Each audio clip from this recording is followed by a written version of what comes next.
listeners who are blind, have low vision, or have another print disability, which makes reading, holding a book, or turning a page difficult or impossible. The content is copyrighted by the respective publishers.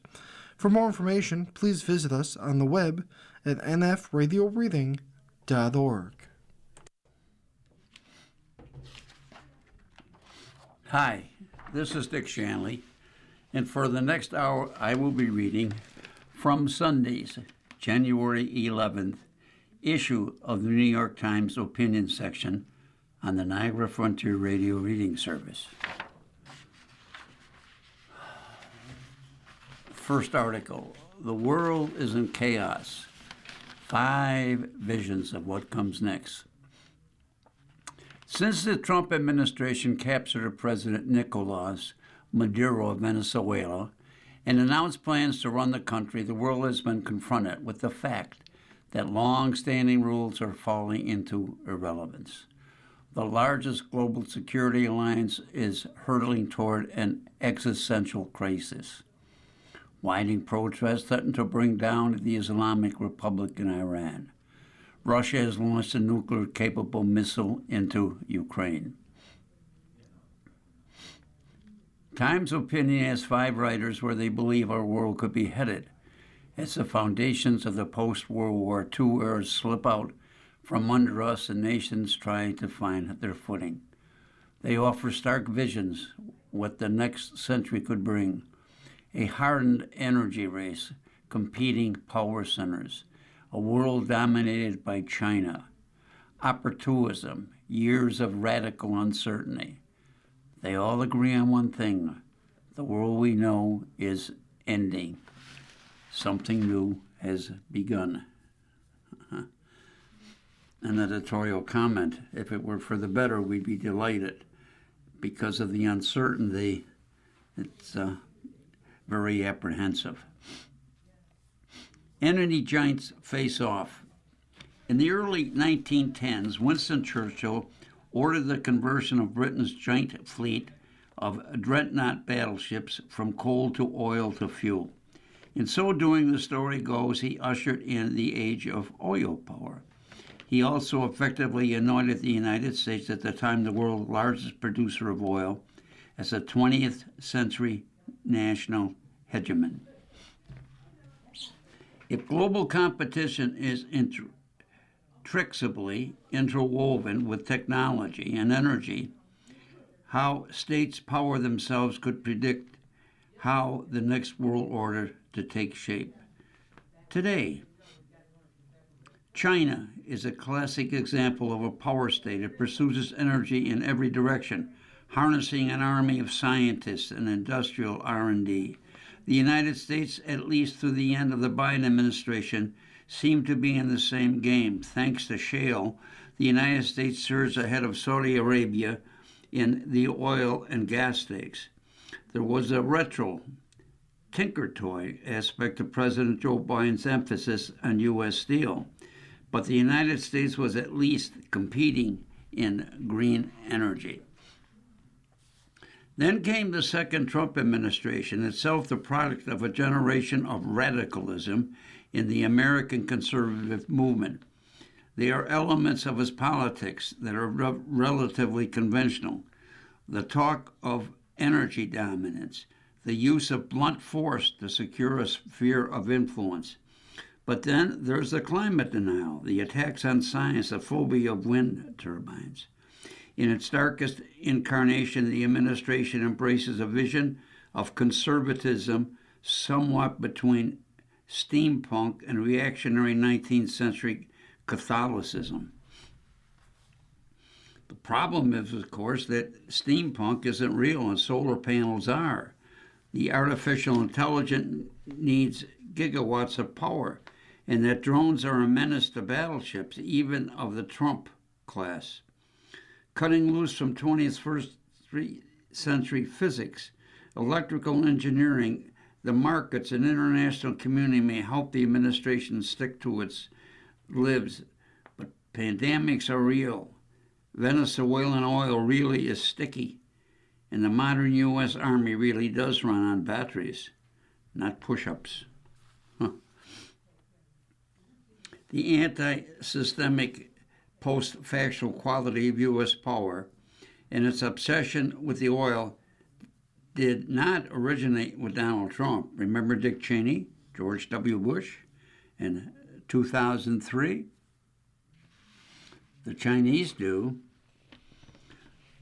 The determination which Beijing has pursued alternative energy for the last generation reflects its desire not to be subjected to the whims of Washington and the violent, capricious politics. China today is first and foremost a giant fossil energy power, by far the largest the world has ever seen. But its principal energy source is one the United States does not control: coal. And true to the Soviet example, the backbone of China's energy system is industrial electricity.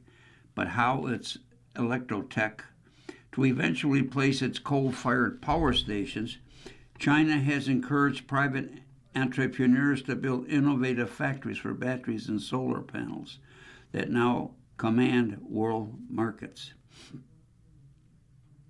On the horizon is the promise of a global power system based not on the foraging for oil, but on farming the sun. The system won't come with its own complications. By contrast with the grotesque caricature presented by America today, it is tempting to paint China as a haven of light, clear answers, and green mountains, as President Xi Jinping likes to say. But its system, too, has a dark side. Solar farms in Tibet and power lines in Xinjiang have imperial stakes. The region's economics are a mess. But China is the real dialectic of modernity, not Mr. Trump's WWE version. Does a world order come out of this unequal competition between energy giants? Do new blocks of power and influence form between the petrostates and countries that buy into a greener future made in China? No one can see that far ahead. The outlook for now is for multiple disorder, lavishly powered with cheap energy, a polycrisis with drones and heavy crude.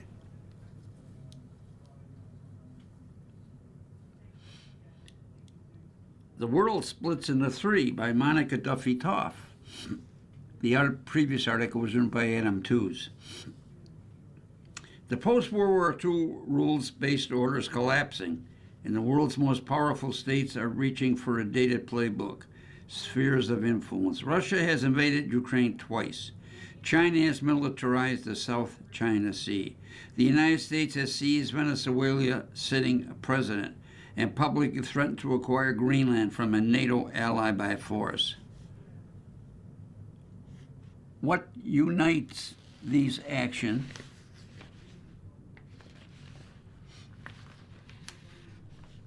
is a shared promise: great powers must expand or die. During World War II, the leaders of the United States, Britain, and the Soviet Union at Alton effectively divided Europe into rival blocs, one managing an open system that gradually delegitimized colonialism, the other a closed system sustained through repression. The participants knew that allowing the Soviet Union to trample the sovereign aspirations of Eastern Europe was savagely unfair, but the alternative was more war. The arrangement worked because it was negotiated, bound and served the mutual interest leaders entering an age when worldwide conflict could mean extinction.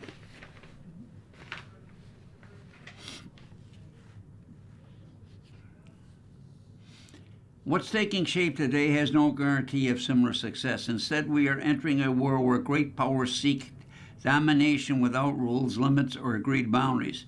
It is sphere logic without the sphere discipline.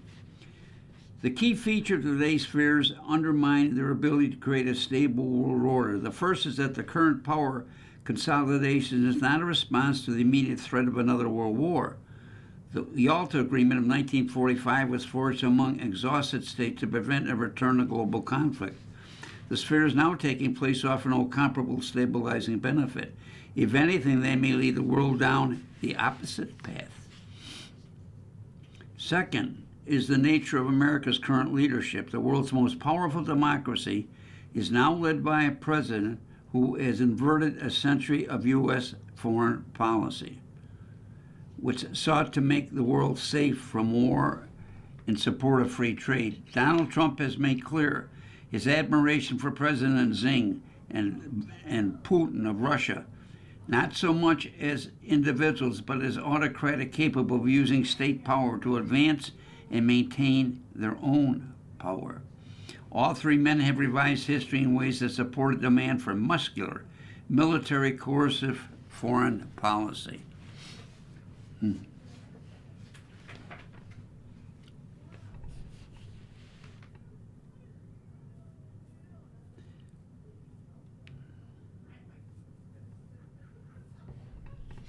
The third is that today geography alone can no longer sustain spheres of power as it once did. Even as the Trump administration seeks to dominate the Western Hemisphere, American influence still relies on alliances, overseas bases, and central and global finance and trade. China, too, has constructed extensive global networks through trade, infrastructure, finance, technology. Even Russia remains dependent on global markets through energy, food, and arms exports. None of these states can retreat into self-contained bubbles without undermining the overlapping networks needed to maintain their powers. The retreat is allegedly underway and self-defeating. Some of the most existential threats that will confront great powers this century: future pandemics, climate change, weaponized artificial intelligence, cyber attacks, and transnational terrorism, simply cannot be managed alone. As the world fractures once more into rival spheres, the cooperation needed to address the threats is withering. The emerging landscape promises stability, but delivers only uncertainty and accumulating dangers.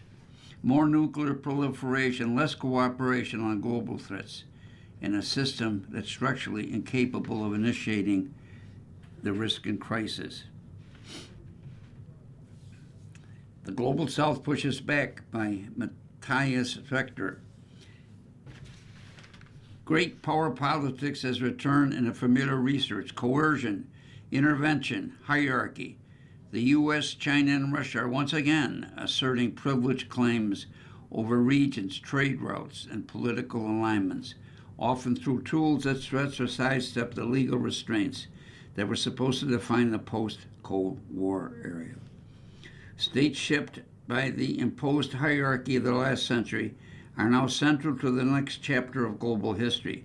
They are countries, nations such as India, Brazil, South Africa, and Iran, that have experienced varying degrees of occupation, tutelage, or external constraint. As a group, they are deeply divided by styles of governance, security considerations, and development strategies, but they share a political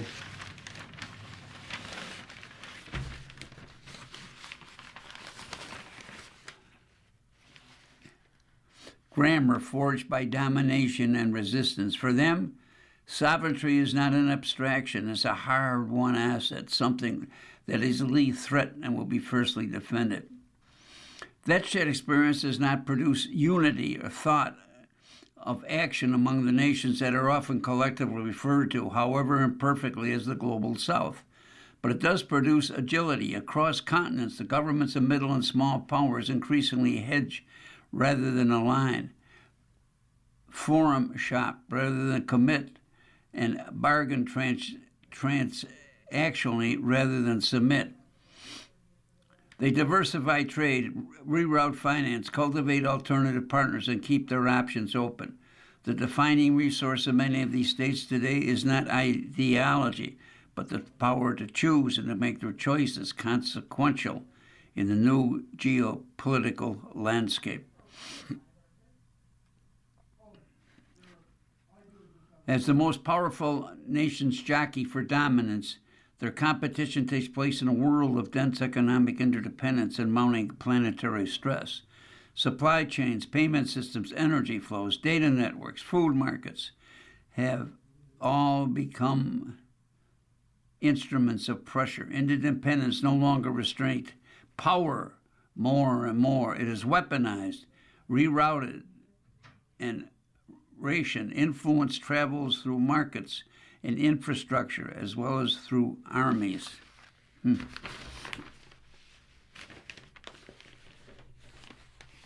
Where there is power, resistance follows. Coercion can still exist, short-term concessions, but it also accelerates diversification, pushing states to build exit options in finance, technology, and security. The harder great powers press similarly, economically or technology, the more they invite backlash. It may not always be a dramatic defiance, but instead quieter obstruction through delay, dilution, selective compliance, and strategic ambiguity.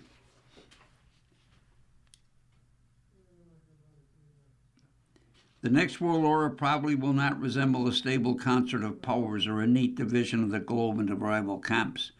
It will likely be rougher, more improvisational, and more contested, shaped by great powers trying to draw lines and by states with living memories of hierarchy, constantly testing, bending, and renegotiating them. In a world of interdependence and crisis, hierarchy does not end contestation, it multiplies it.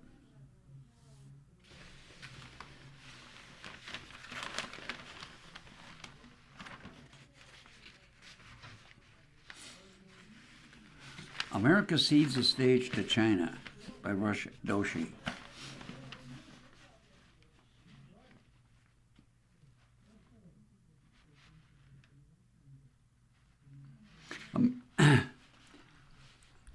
For the first time in more than a century, the Americas appear to be Washington's highest priority, to the detriment of time and attention on Europe and Asia, and to the ultimate benefit of Beijing.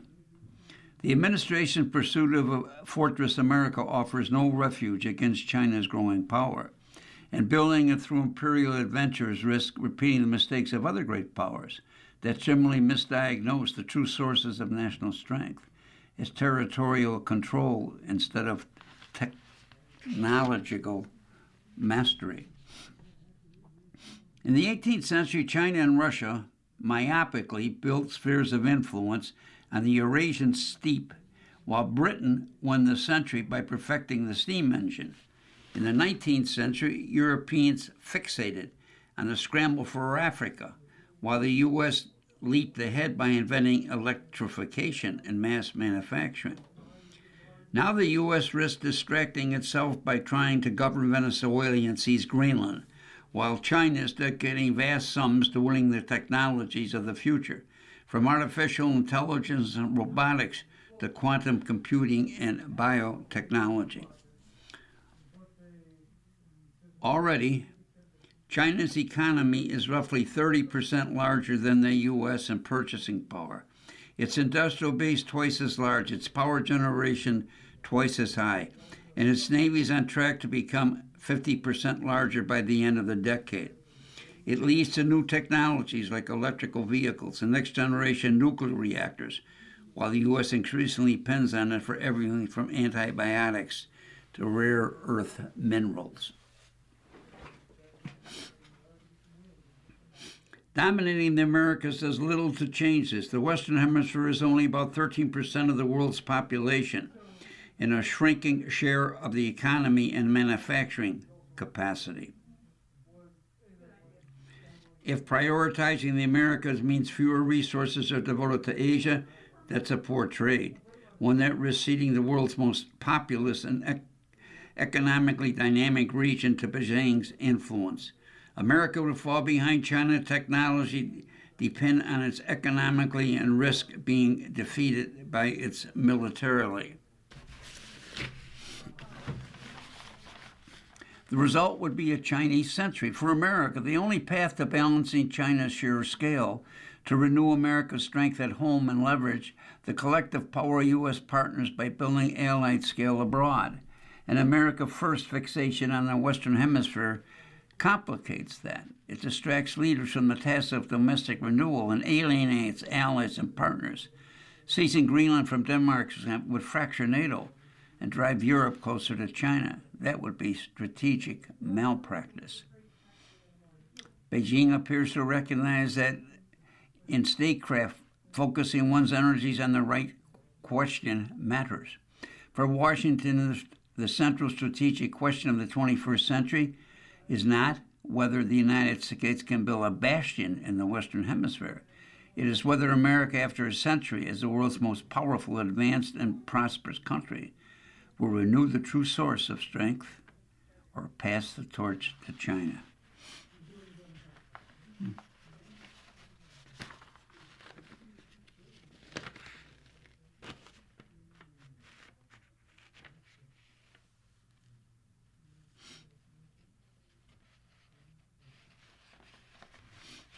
Expect Continued Chaos by Margaret Macmillan.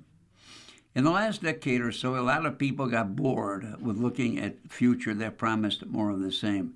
Moving fast and breaking things, or at least shaking them up, seemed bold, radical, and novel. Well, here we are, the international order that we all got used to, in retrospect to the point of complacency, is in bad shape, perhaps fatally so.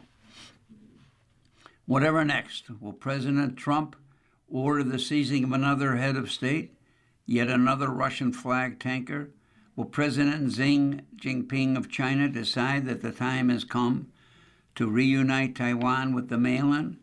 Will the sun rise tomorrow? We are living in a time of what's been called radical uncertainty. We are in a transition to which the previous system is unraveling, but we don't know what comes next. Maybe things will resolve soon into a new normal, but if history is any guide, we shouldn't count on that, but instead brace ourselves for a prolonged period of volatility. Predictability, which is essential for global peace, is not a feature of this world. In fact, making predictions would be a mug's game. There are too many disruptive factors, such as unpredictable electorates, trade wars, artificial intelligence, and its unintended investment bubbles, aging population, and a warming planet. Revisionist powers break the rules and abandon norms to invade or threaten their neighbors. Some international arms agreements are allowed to lapse or simply ignored, and others that badly need updating, such as those against nuclear proliferation or the militarization of space, are left unattended. Existing outside of an agreed framework of rules leaves all of us much more vulnerable to the whims of the decision makers who must make it up as they go along. And there, too, there is not much cause for optimism.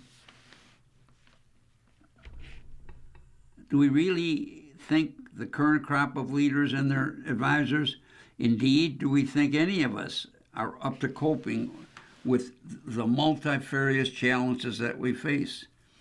Leaders like Prime Minister Modi of India, who was assiduously in putting up monuments,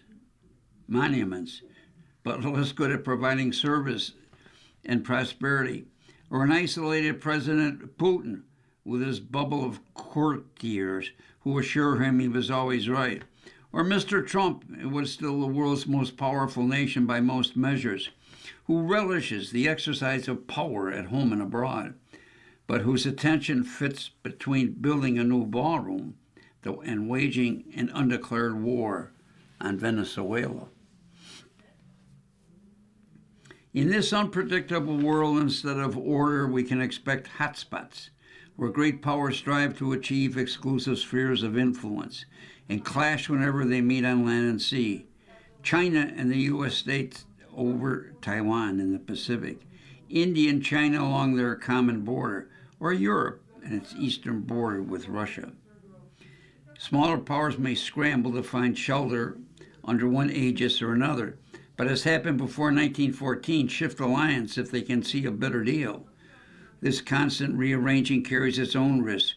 Great powers and middling ones, too, have throughout history been drawn into the quarrels of their protégés. Wars can start by accident, but once started, they are hard to control or end, and can consume all in their way like a forest fire. Editorial comment these five crises that we read doesn't sound so happy.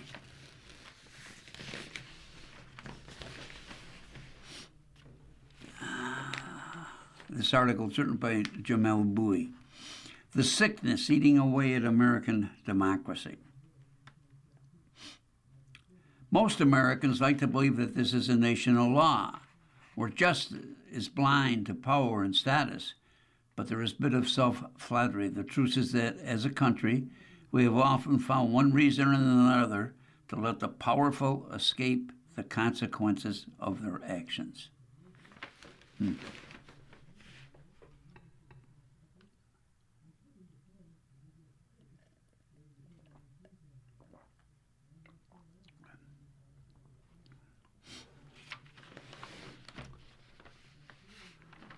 Consider Jefferson Davis, the first and only president of the Confederate States of America, commander-in-chief of a rebellion that killed hundreds of thousands of people. Davis spent 2 years in federal custody after the end of the war.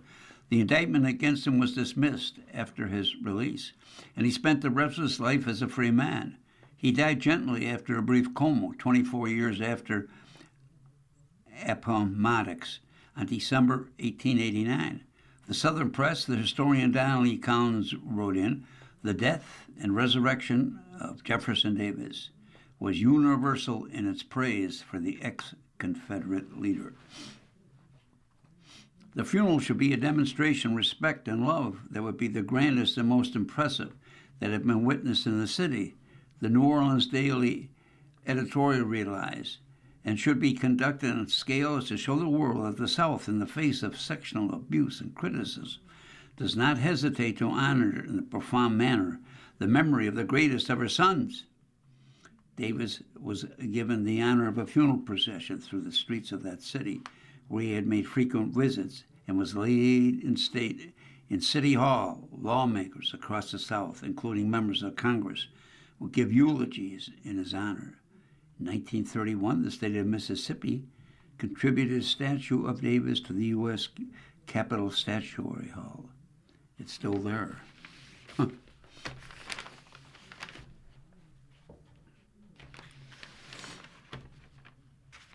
A little more than a century after Davis's death, the former American president, Richard Nixon, would die peacefully in bed. In life, he had disgraced his oath to the Constitution of the United States, grievously abusing his power in what was, until quite recently, the most notorious presidential scandal in American history. Despite his guilt, Nixon left the White House with his freedom intact. Next month, he would have a full and unconditional pardon, courtesy of General Ford, his successor. For the next 2 decades, Nixon would live as one of the wise old men of American politics and foreign affairs, still admired in the halls of power as an important voice of counsel. 4 living ex-presidents attended his funeral. Bill Clinton, the sitting president, gave a eulogy, and while Nixon did not want an official state funeral, he was honored as a beloved elder statesman, complete with a day-long period of national mourning. Between Davis and Nixon are any number of more minor figures whose crimes against the body politic were wiped away, if they were ever acknowledged in the first place. So it goes. In the 21st century, with President Trump 5 years ago, as the departing president, he inspired an attack on the United States Capitol in a last-ditch effort to overturn the results of the 2020 presidential election. We fight like hell, Trump said to an angry crowd of supporters hours before they marched to the Capitol. And if you don't fight like hell, you're not going to have a country anymore. Before this, Trump had pressured Republican states like Georgia and Michigan to fabricate votes and invalidate results. He pushed his allies, as they put it, to stop the steal. And he summoned the mob that would attack Congress and try to stop certification of the Electoral College. Big protests in D.C. on January 6th. Trump tweeted on December 19th, be there will be wild. As Jack Smith, the special prosecutor appointing our President Joe Biden to investigate the case against Trump, said in a recent deposition before the Republican House Judiciary Committee, the attack that happened at the Capitol, part of this case, does not happen without him. Trump tried as much he could to overthrow the Constitution. That was an almost farcical and symbolic attempt at an autogolpe or self-coup. Does not change the gravity of what happened, and yet Trump isn't just a free man, he is once again President of the United States.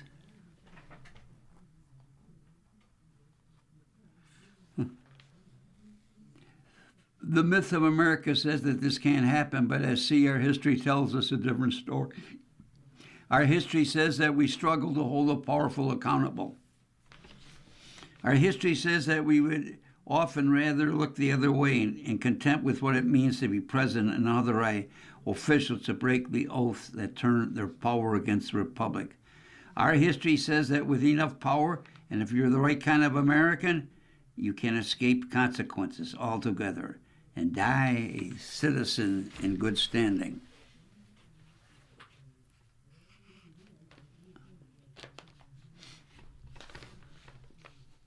January 6th was shocking. That Trump left the scene of the crime to return to power is a little less so. And while my point of reference in this column are from the history of the 19th and 20th century, you need look only in the last 25 years of American political life to see that this country is unwilling and unable to hold the political elites responsible for anything from illegal wars to fraud and other forms of venal wrongdoing. There are many ways to diagnose the state of the nation, but there is a sickness eating away at American democracy. It is our culture of elite impunity. Trump is at once a symptom of this disease and its apotheosis. A living representative of all the ways the United States has encouraged, tolerated, and rewarded the most selfish and antisocial behaviors imaginable, at least among a certain class of person. And with the full might of the federal government in his hands, Trump hopes to institutionalize impunity, to make it the only rule here and both abroad. Editorial comment. These articles make one a little frightened, but mostly sad.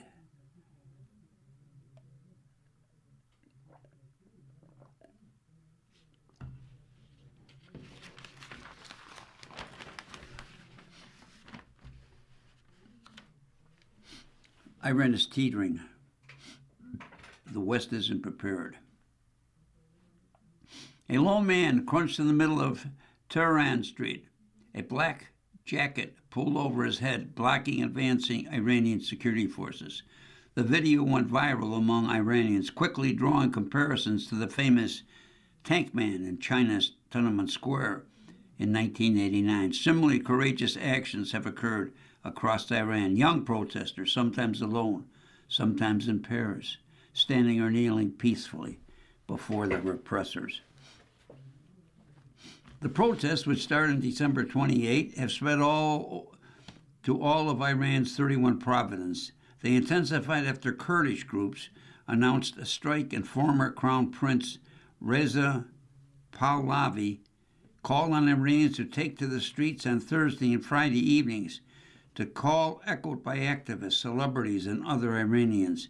Videos showing large numbers of Iranians in the streets before internet blackout put the country offline. The protests are the largest since the Women Life Freedom Uprising that began in 2022, and are taking place despite what the United Nations had called crimes against humanity committed by the authorities during that period. At least 49 protesters have been killed and 2,300 arrested, according to the U.S.-based human rights activist news agency. As of this time of this reading, I think over 2,500 people have been killed. The trigger this time was the collapse of the Iranian rial against the dollar. However, the protesters' core agreements remain constant: government mismanagement, corruption, repression, and include an explicit demand for the ouster of the Islamic Republic. The new element of Iran's deepening fragility since October 23, attack on Israel by Hamas and Israel's war on Gaza. Tehran has experienced a series of blows to its regional strategy, with the maiming of its proxies in Gaza and Lebanon and the fall of its main regional ally in Syria. The distressed 2012-day war with Israel in June revealed security apparatus rotten with Israeli infiltration and exposed the regime as a paper lion, unable to defend its airspace. Its nuclear program is in shambles after U.S. bombing. The vulnerability is compounded by families unable to make ends meet, power outages in a resource-rich country, and the possibility that the capital could run out of water. The paralysis of the clerical establishment, led by the increasing rigid octogenarian Ayatollah Khomeini, suggests it's operating from an outdated strategy of resistance by backing proxies and developing ballistic missiles. At a moment of such fragility, President Trump, perhaps emboldened by the capture of the Venezuelan dictator Nicolas Maduro, embarked on a round of threats. He said on January 2nd that the United States was locked and loaded and ready to go, and 2 days after that, the Islamic Republic was going to get very hard by the United States if Iranian protests were killed. The president also appeared in a photograph with a sign, "Make Iran Great Again," baseball cap, echoing his post from June war. If the current Iranian regime is unable to make Iran great again, why wouldn't there be a regime change? MIGA. The Islamic Republic may yet again repress the protester and survive U.S. pressure. Ayatollah Khomeini on Friday vowed that the security apparatus would not back down in its suppression of protests and accused those opposing his rule of being foreign agents. No serious signs of regime collapse, such as significant defections by Iranian security, are visible indeed. Indeed, repeated rounds of unsuccessful anti-regime protests in recent years appear to have left Western governments numb in the idea that the Islamic Republic will no longer exist in its current form. That certainly has been my experience in discussions with Iran experts and Western government officials. But it is clear that the West needs to engage in serious policy plan to provide support to the Iranian people if such a dramatic change occurs. That would entail coordination among U.S. allies, exploring sanctions relief, figuring out what should be done with Iranian assets ahead, and speaking with human rights organizations about establishing a transitional justice system that would hold regime officials accountable for human rights violations.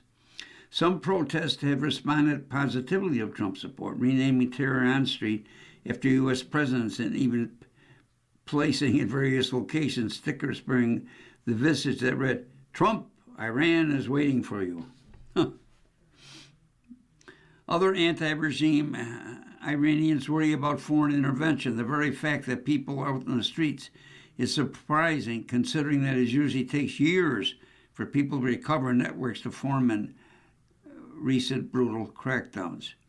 Roya Boraman, the executive director of the Abdurrahman Boran Center for Human Rights in Iran, told me.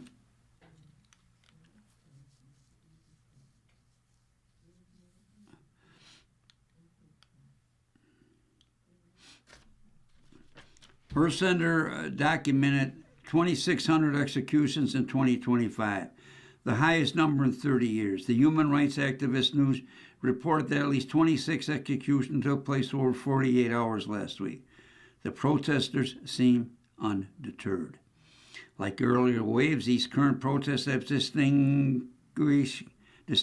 qualities. After the 2022 uprising evolved into a movement, Iranian youth, especially women, have been pushing back against mandatory hijab laws and trying to reclaim public spaces.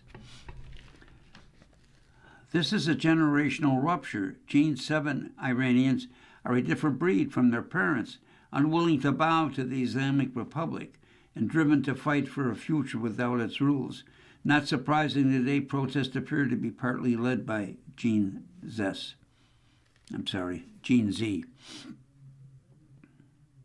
The Nobel laureate Narges Mohammadi, who is now languishing in solitary confinement, recently noted that the idea of merely reforming the Islamic Republic has been dead for years, a common refrain among opponents at the regime. The main struggle, she said, is truly between the realist, survivalist, and the downfall seekers of the theocratic, authoritative regime. Activists like Ms.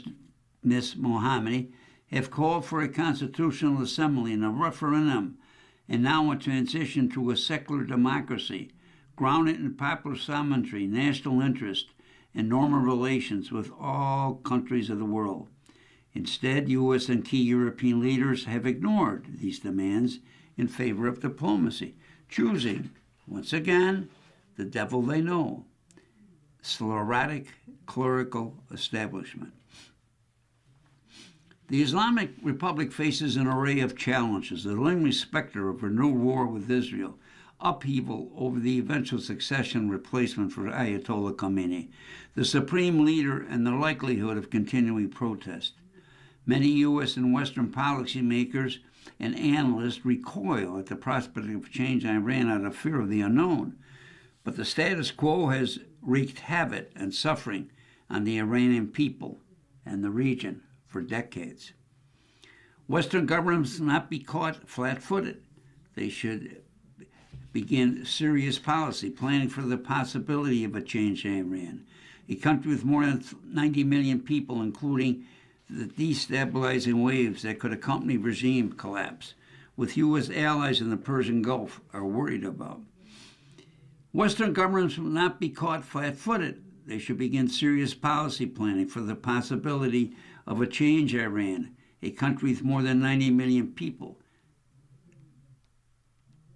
including the destabilizing waves that could accompany regime change, which U.S. allies in the Persian Gulf are worried about. I'm sorry, I read that paragraph twice. There are numerous scenarios that could unfold. One possibility is a transitional government led by a figure from civil society, a collective body, or Reza Pahlavi task with establishing a democratic system and ushering in elections, more concerning a figure from the Islamic Revolutionary Guard, could move to seize control and preserve the existing system under a new facade. Western governments should move urgently to fill the gaps that Trump administration created by slashing funding to internet freedom programs and human rights organizing working on Iran. After the 1979 Iranian Revolution, Anthony Parsons and the British ambassador to Iran commented that with full hindsight, my judgment that our failure was not so much one of information, but one of imagination. Washington and its Western allies should not make the same mistake.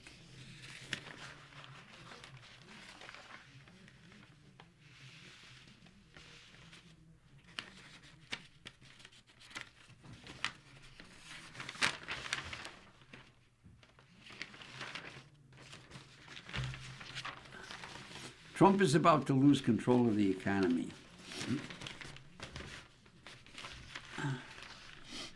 Remember 2025, when President Trump dictated bracing new rules for the economy, imposed sweeping tariffs, dismantled government agencies, lower taxes, cut spending.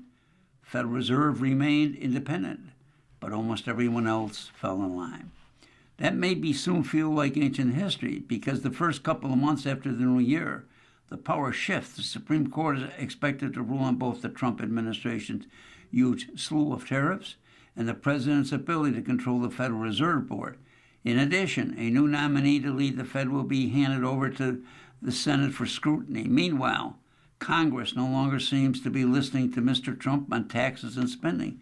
It might even start enacting its own agenda.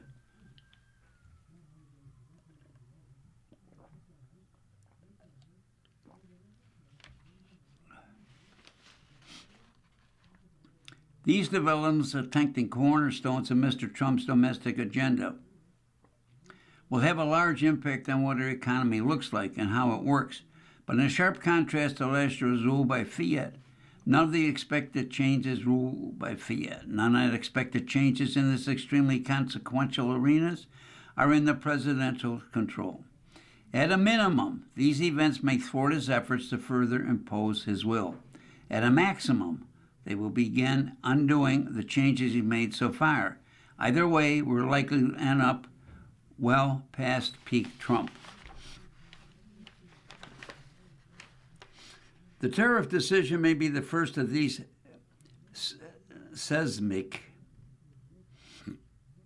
events. In November, the Supreme Court heard arguments about the limits of the International Emergency Economic Powers Act. At the basis, the majority of the tariffs introduced last year, including the so-called reciprocal tariffs, of at least 10% imposed on almost all U.S. trading partners. The court is expected to rule in days or weeks, a clean outcome, either fully endorsing or decisively rejecting the administration's rationale. It's possible, but unlikely. More probable is a funnel decision that upholds some authorities while narrowing others. That ambiguity would ripple outward.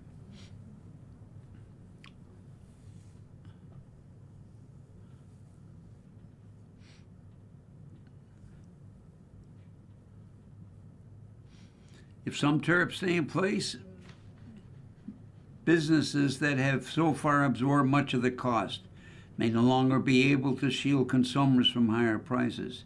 Trading partners may reconsider agreements or retaliate against U.S. products. And if the tariffs are struck down, the administration will almost certainly try to reimpose them using alternative legal authorities, which will set off still more litigation.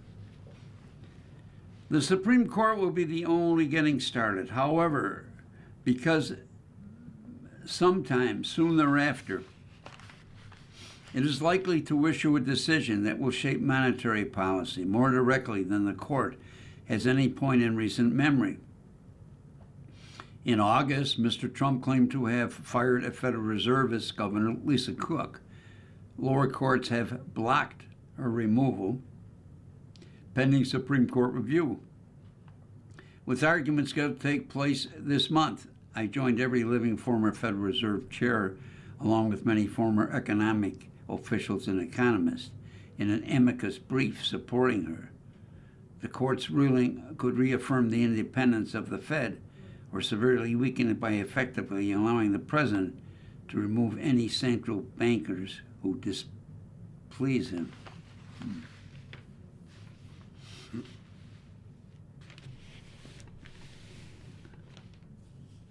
Jerome Powell, the current Fed chair, particularly displeases him. Mr. Powell's term in chair ends in May, so Mr. Trump is expected to choose a nominee to replace him. Confirmation hearings will follow to test not only the nominee's qualifications, but also his or her willingness to operate independently at the White House. Whomever takes the job will face real constraints. Financial markets will limit how far the chair can push policy. And within the Federal Reserve itself, the 11 other voting members of the Federal Open Market Committee have grown increasingly willing to dissent from the majority opinion. If the Supreme Court strengthens protections against removal, those dissents are likely to multiply, leaving the chair with less authority than at any point in decades. Complicating matters further, there are signs that Congress, too, could reassert its powers. In 2025, lawmakers largely did the president's bidding on economic policy, passing tax cuts, spending cuts, and stablecoin legislation with little effective resistance. But as midterm elections approach, the unified Republican front is starting to break. The Republican leaders could lose their very narrow control over the two chambers. The overreaching economic issue and animating public debate is affordability, and its most immediate focal point is the expiration of expanded Affordable Care Act subsidies. About 22 million people now face higher health insurance premiums. Democrats shut down the government last fall in an effort to extend the subsidies, framing that it's central to broader affordability engine. December 4, House of Representatives joined Democrats in a discharge position to force a floor vote over leadership objectives. In an ideal world, Congress could use this moment to enact serious health care reform, lowering costs without increasing. With time steady running out, the outcome seems unlikely. However lawmakers handle this issue may foreshadow whether they revisit the deep cuts to Medicaid and Nutrition Assistance Act, excuse me, in the 2025 tax and spending bill.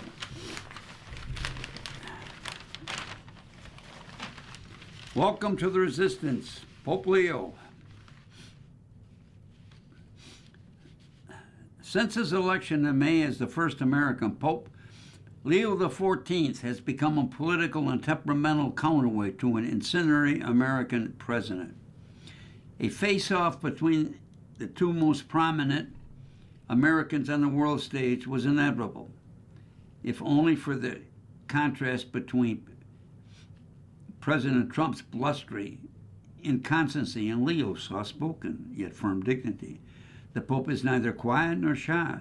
He has something to say, he will say it, in the words of the eldest brother, Louis Prevost, a Trump devotee, whom the president has hosted in the Oval Office at Mar-a-Lago. Indeed, if Mr. Trump sent forces to seize the Venezuelan leader, Nicolas Maduro, the Pope declared that Venezuela's sovereignty must be guaranteed, along with the rule of law enshrined in its constitution. Leo had already urged the United States not to follow through on threats against the Venezuelan and criticized the administration's military buildup.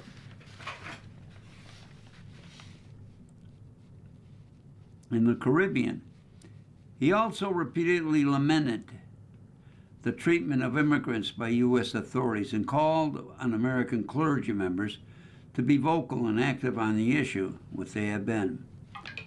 But rather than viewing Leo's statements as one half of a mano between Pope and President, they may be better seen as the articulation of a post-Trump global order, one informed by universal values and institutional norms, rather than a tribal and individual self-interest. Leo is not looking for a fight with Mr. Trump. He is looking past him. When he challenged the president's policy, he does so as an American-born Pope, recalling the American-inspired system that Mr. Trump is dismantling, one that values statesmanship over gamesmanship, the common good over national conquest, and common decency over jingoist bullying. In early December, Leo met with President Zelensky of Ukraine and said he would like to visit the country which has suffered a years-long assault from Russia. Hours later, he criticized the Trump administration's peace plan, trying to reach a peace agreement without including Europe in the discussion. It's not realistic, he said. The war is in Europe.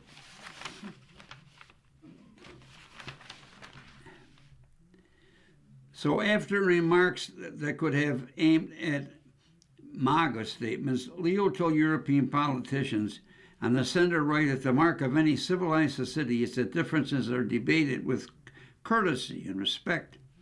He later told diplomats that honesty is the greatest virtue in an international context, plagued by provocations and conflict. And he blasted the war of words armed with lies and propaganda and hypocrisy. Throughout the Christmas season into the new year, Leo continued to call for a world based on old ideals, pushing for the strengthening of supranational institutions, not their delegitimization. He lectured civic leaders on how to be responsible public servants. On Christmas, he urged world leaders to pursue peace through dialogues, even as Mr. Trump is launching military strikes on Islamic militias in Nigeria, ostensibly to protect Christians. In a State of the World address to the diplomatic corps at the Vatican on Friday, Leo delivered his most thought-going defense of post-war multilateralism, calling the rule of law the foundation of all peaceful and civil coexistence. A diplomacy that promotes dialogue and seeks a consensus among all parties is being replaced by diplomacy based by force. The principle established after the Second World War, which prohibited nations from using force to violate the borders of others, has been completely undermined. Finally, there was a little article that perhaps has some hope. You've been listening to a reading of articles and features from Sunday, January the 11th, issue of the New York Times Opinion Section. We read from the New York Times Opinion Section every Sunday at 2 p.m. Your reader's been Dick Shanley. Thank you for listening.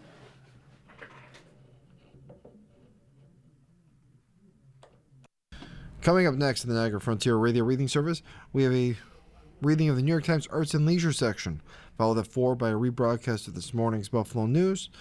Please stay for these readings and more throughout the day, and feel free to contact us with your comments, suggestions, with any questions you may have.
following program is intended for listeners who are blind, have low vision,